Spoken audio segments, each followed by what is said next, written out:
Welcome to Screw the Commute, the entrepreneurial podcast dedicated to getting you out of the car and into the money.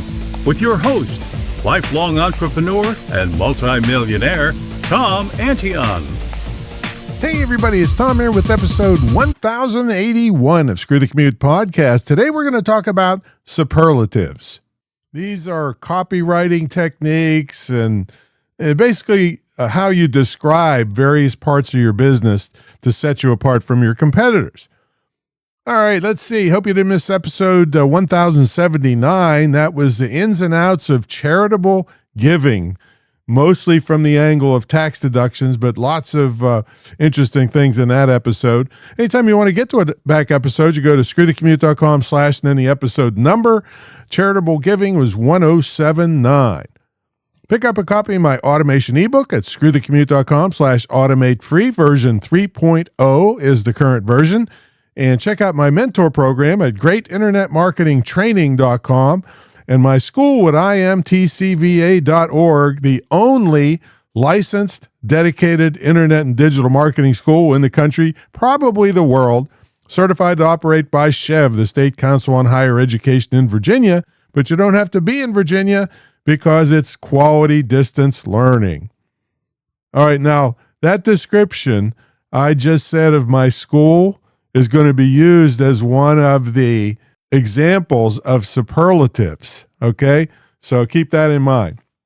All right, superlatives. Well, what are they? Well, they're adjectives or adverbs that show extreme goodness or badness or time, extreme time or short time, the highest and the lowest of things about your business as compared to others. Now, for short, one-syllable things about your business, you want to add EST to the end. So let's say you really respond quickly to customer inquiries. So fast, you do it fast, right? But let's say you add EST and you claim to be the fastest. And that's not hard to do if you answer your darn phone, okay? Or you check your email regularly, or if you get notices when an email comes in, you could be the fastest.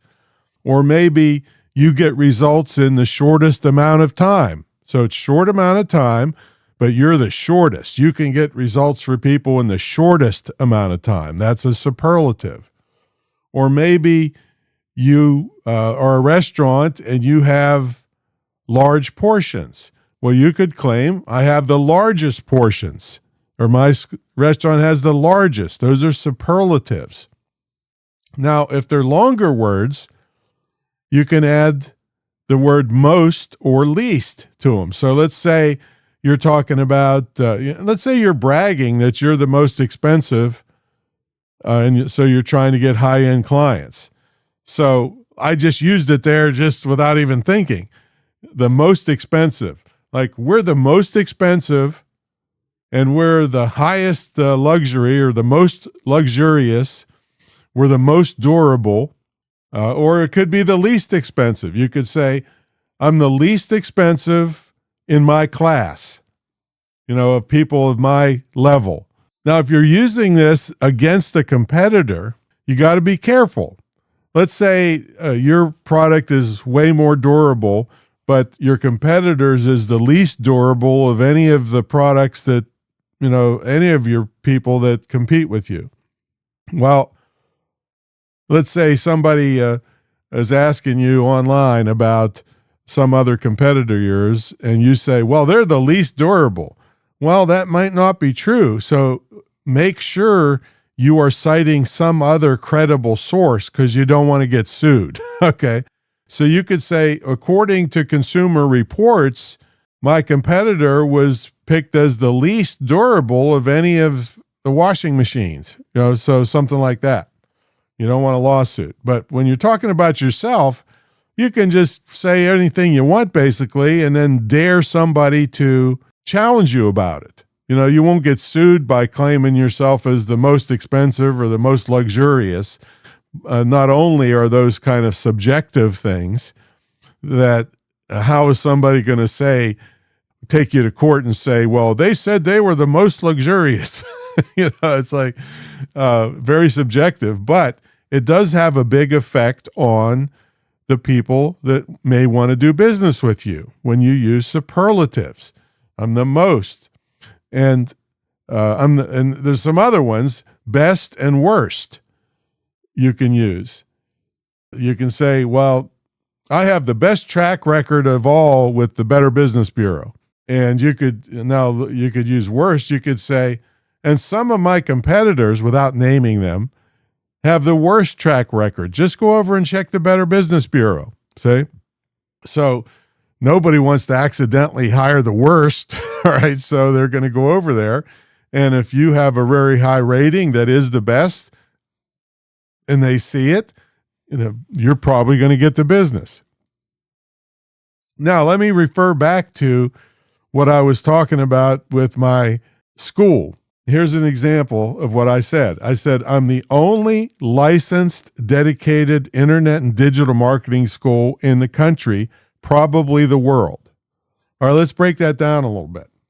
So, am I the only digital and internet marketing class as part of a school?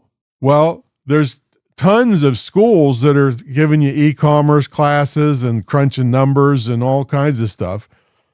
So I legitimately say that I'm the only licensed and dedicated. So I am licensed by SHEV, the State Council on Higher Education in Virginia. And my school was dedicated to just one topic, internet digital marketing. See, so that allows me to put the word only because there aren't any other that I know of in the country or the world. All right. So if they are, they could challenge me on it. But after 13 years of saying this, nobody has ever challenged me on it. All right. But it makes my school stand apart. I also could say it's the only school run by a legitimate digital marketing internet multimillionaire. All right. So, and then when I say in the country, probably the world, it just sounds like, hey, this is the one place in the entire world that you can get this kind of training with a guy that's dedicated to this and made a fortune doing it. Say, so the only. So you also use the word only on my retreat center. It's the only retreat center of its kind. Well, there's loads of retreat centers in the world and in the country, but this is the only one where you can actually live with a high-end internet marketer in the house with them. All right, so it allows me to say only. My mentor program, it's the longest running. All right, so I'm superlative, longest running since 1997 mentor program. I say it's the most unique and most successful. Well, again, in all these years, nobody has ever challenged me on that because they would have to put their program up against mine with the number of students, the number of successful students, how long it's been running, all of these things, and nobody would want to be exposed. I usually say nobody will challenge me on this because they'd be embarrassed. See? Because, hardly anybody lasts for 2 minutes nowadays, the flash and the pans out there. See? So I use this in my business all the time, and it sends a message to people that I want the best. All right. Now, what if you don't have anything like that? Well, you can manufacture it and still be legitimate. All right. So here's an example. I mean, and one thing you want to do is start small. So let's say you transitioned in a landscaping company to all electric stuff, electric mowers, and they're real quiet, let's say, and electric weed eaters. And so you could say, we're the only landscaping company, and then name your city, that can work at night or early in the morning because we're all electric and very quiet. So you could do that. You could say, we're the first daycare center offering internet training to your children, so, or we're the first adult daycare that provides internet and cell phone training to our residents. I mean, see, so we're the first or we're the only. If you happen to be, have 5 different locations, we're the largest chain in our city. See? So find a way to put superlatives in, and you will send a message to potential clients that they want, that helps them want to deal with you. So that's what superlatives. It's just one phase of copywriting, but if you can work that in somehow to your when you talk about your company, on your business cards and your advertisements, and on your phone calls when you're trying to close clients, this can really help you. All right, so that's superlatives, and I'm one of the only podcasts that has reached over 1,000 episodes. All right, so I had to say one of, because there's been about 7,000 of them, but that's out of almost 3 million podcasts over the years. So we're pretty unique there. I might be one of the only entrepreneurship ones. I'll have to check that. But anyway, use superlatives and it'll help your business. And check out my mentor program, greatinternetmarketingtraining.com.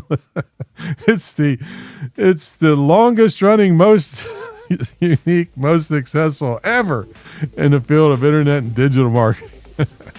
Check it out at greatinternetmarketingtraining.com, and I will catch you on the next episode. See you later.